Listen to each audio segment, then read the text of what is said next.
Hello दोस्तों, मैं अमरजीत सागर आप सभी को स्वागत करता हूं अपने यूट्यूब चैनल क्वेश्चन एक्सप्रेस में।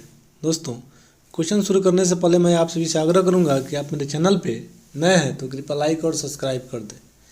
चलिए क्वेश्चन शुरू करते हैं। पहला क्वेश्चन है, भारतीय संविधान के किस अनुच्छेद में धन विधेयक का वर्णन किया गया है?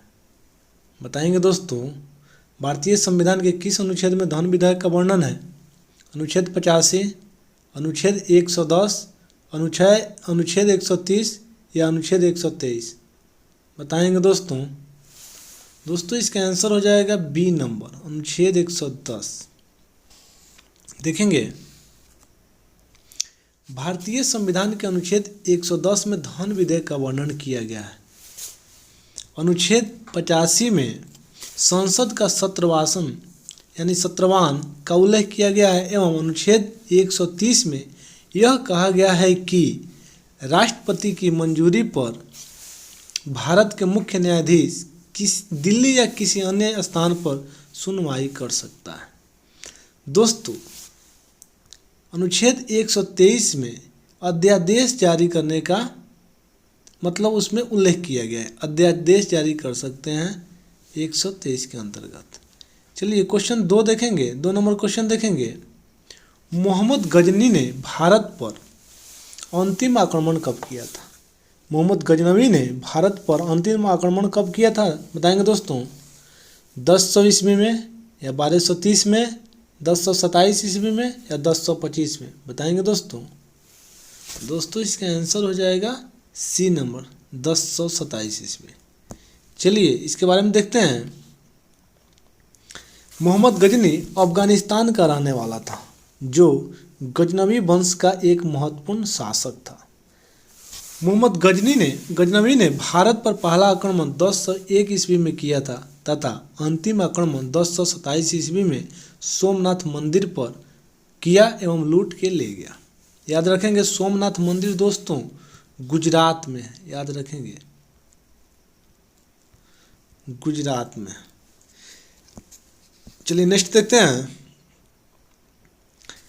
3 नंबर क्वेश्चन है, चंद्रप्रभा राष्ट्रीय वन्यजीव अभयारण्य किस राज्य में है? छत्तीसगढ़, उत्तर प्रदेश, मिजोरम या मध्य प्रदेश? बताएंगे दोस्तों इसका आंसर हो जाएगा बी नंबर, उत्तर प्रदेश। चलिए देखते हैं।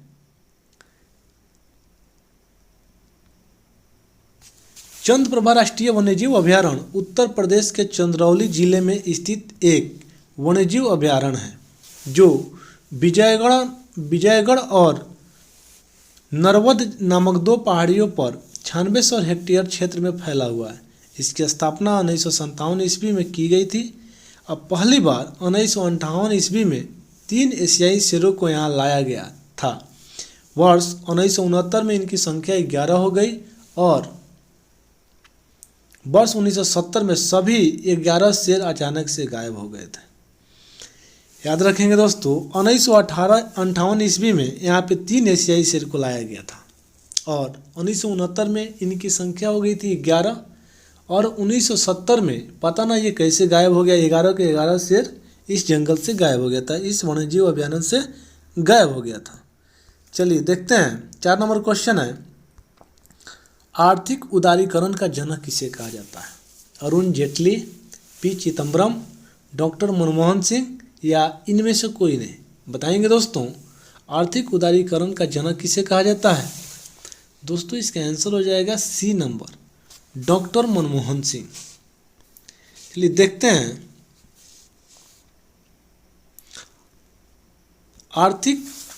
भारत में आर्थिक उदारीकरण वर्ष 24 जुलाई 1991 से 96 तक के दशक में हुई थी। 1991 में भारत के वित्त मंत्री डॉक्टर मनमोहन सिंह थे। देश में आर्थिक क्रांति और ग्लोबलाइजेशन की शुरुआत इन्होंने ही की थी। चलिए नेक्स्ट देखते हैं। भूमध्य सागर की सीमा कितने महाद्वीपों को छूती है? 1, 2, 3 या 4? बताएंगे दोस्तों इसका आंसर हो जाएगा सी नंबर, 3। चलिए देखते हैं।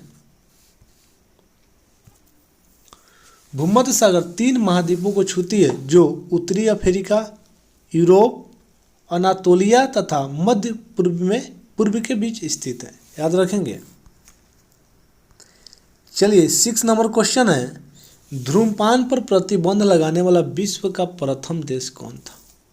बताएंगे, भूटान, जापान, चीन या अफगानिस्तान। धूम्रपान पर प्रतिबंध यानी तंबाकू पर प्रतिबंध लगाने वाला विश्व का प्रथम देश कौन सा है दोस्तों? दोस्तों इसका आंसर हो जाएगा भूटान। ये देखते हैं, तंबाकू पर पूरी तरह से प्रतिबंध भूटान ने 2005 में लगाया था। चलिए देखते हैं, भूटान की राजधानी थिम्पू है, इनका मुद्रा का नाम न्यूगुल टर्म है और यहाँ की भाषा जो है जोंगखा है, याद रखेंगे। चलिए देखते हैं, 7 नंबर क्वेश्चन है, गोल्ड पर्वत निम्न में से किस देश में स्थित है? जापान, ब्राज़ील, न्यूजीलैंड या अमेरिका। बताएंगे दोस्तों, गोल्ड पर्वत निम्न में से कहाँ स्थित है यानी किस देश में स्थित है? इसका आंसर हो जाएगा डी नंबर, अमेरिका। चलिए देखते हैं, गोल्ड पर्वत उत्तरी अमेरिका में स्थित है। अमेरिका का राष्ट्रपति जो है अभी जो बाइडेन है। अमेरिका की राजधानी वाशिंगटन डीसी एवं 1789 ईस्वी में अमेरिका के प्रथम राष्ट्रपति जॉर्ज वाशिंगटन थे। अमेरिकी राष्ट्रपति के सरकारी निवास को व्हाइट हाउस कहते हैं, याद रखेंगे दोस्तों। अमेरिकी राष्ट्रपति के सरकारी निवास को क्या बोलते हैं? White house. चलिए नेक्स्ट देखते हैं, 8 नंबर क्वेश्चन है, हवाई द्वीप की खोज किसने की थी? James Ford, James Philip, James Cook या इनमें से कोई नहीं। बताएंगे दोस्तों, हवाई द्वीप की खोज किसने की थी? तो इसका आंसर हो जाएगा सी नंबर, जेम्स कुक ने। देखते हैं, हवाई द्वीप की खोज ब्रिटेन के नाविक यानी नेवी के कैप्टन जेम्स कुक ने की थी, याद रखेंगे। चलिए 9 नंबर क्वेश्चन देखेंगे, राष्ट्रीय कृषि बीमा योजना कब लागू हुई थी? 1991, 1990, 1995 या 1999। बताएंगे दोस्तों, राष्ट्रीय कृषि बीमा योजना कब लागू की गई थी? दोस्तों इसका आंसर हो जाएगा 1999। देखेंगे, कृषि उत्पादन में होने वाले विभिन्न समस्याओं को ध्यान में रखते हुए कृषि मंत्रालय ने वर्ष 1999 ईस्वी में राष्ट्रीय कृषि बीमा योजना किसानों की सहायता के लिए की थी। चलिए 10 नंबर क्वेश्चन है, वहाबी आंदोलन के प्रणेता निम्न में से कौन थे? इसमें देखेंगे, पहला ऑप्शन है सैयद फजल अली, सैयद अहमद बरेलवी, अबुल फजल या शेख रहमान अली। बताएंगे दोस्तों इसका आंसर हो जाएगा बी नंबर।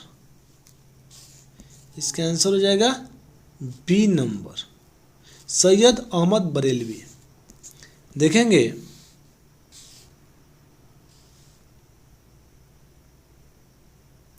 वहाबी आंदोलन एक इस्लामी आंदोलन था जिसकी शुरुआत शेख सैयद बरेलवी ने 1826 ईस्वी में किया था।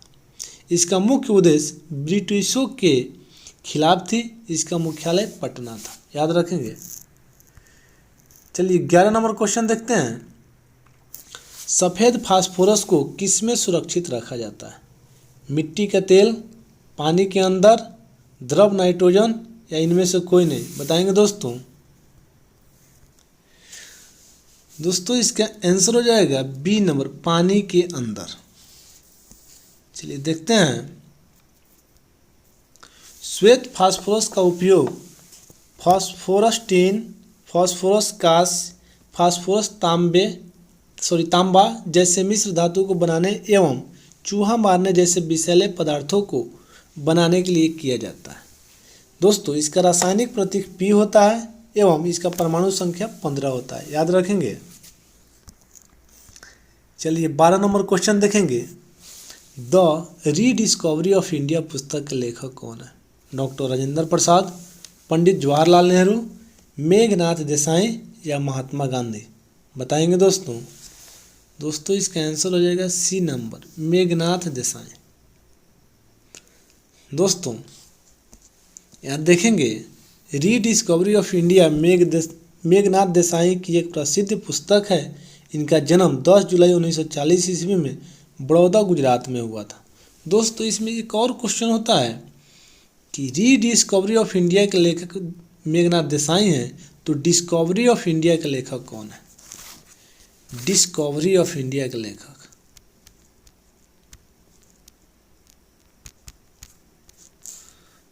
डिस्कवरी ऑफ इंडिया के लेखक हैं पंडित जवाहरलाल नेहरू, याद रखेंगे। 13 नंबर क्वेश्चन है, राज्य का निम्न सदन किसको कहा जाता है? विधानसभा, विधान परिषद, सचिवालय या उच्च न्यायालय को? बताएंगे दोस्तों, राज्य का निम्न सदन किसे कहा जाता है? दोस्तों इसका आंसर हो जाएगा ए नंबर, विधानसभा को। चलिए देखते हैं, राज्य का निम्न सदन विधानसभा एवं उच्च सदन विधान परिषद होता है। विधानसभा का कार्यकाल या कार्यक्रम 5 साल का होता है, किंतु किसी विशेष परिस्थिति में राज्यपाल को यह अधिकार है कि वह इससे पूर्व भी उसको विघटित कर सकता है, याद रखेंगे। चलिए 14 नंबर क्वेश्चन देखेंगे, सर्वाधिक लोक लेखा समिति में राज्यसभा के कितने सदस्य होते हैं? यानी दोस्तों लोक लेखा समिति में राज्यसभा के कितने सदस्य होते हैं? तो इसका आंसर हो जाएगा सी नंबर, 7। चलिए देखते हैं, लोक लेखा समिति में कुल सदस्यों की संख्या 22 होता है, जिसमें लोकसभा के 15 सदस्य एवं राज्यसभा के 7 सदस्य होते हैं। दोस्तों अभी लोक लेखा समिति के अध्यक्ष पूछेगा तो बताएंगे अधीर रंजन चौधरी हैं, अधीर रंजन चौधरी हैं।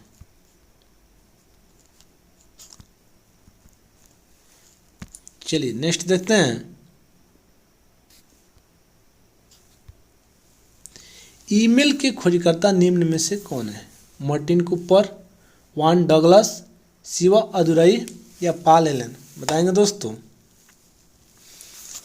दोस्तों इसका आंसर हो जाएगा सी नंबर, शिवा अदुरई।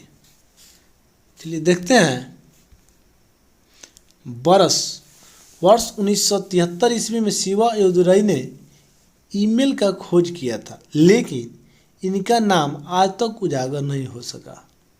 इसका श्रेय रे टॉमलिंसन को बताया जाता है, जो अमेरिका के कंप्यूटर क्षेत्र के क्या थे? वैज्ञानिक थे। चलिए 16 नंबर क्वेश्चन देखते हैं, दुबई की मुद्रा को क्या कहा जाता है? रबात, दिरहम, येन या न्यू गोल्ड टर्न? बताएंगे दोस्तों। दोस्तों इसका आंसर हो जाएगा बी नंबर, दिरहम।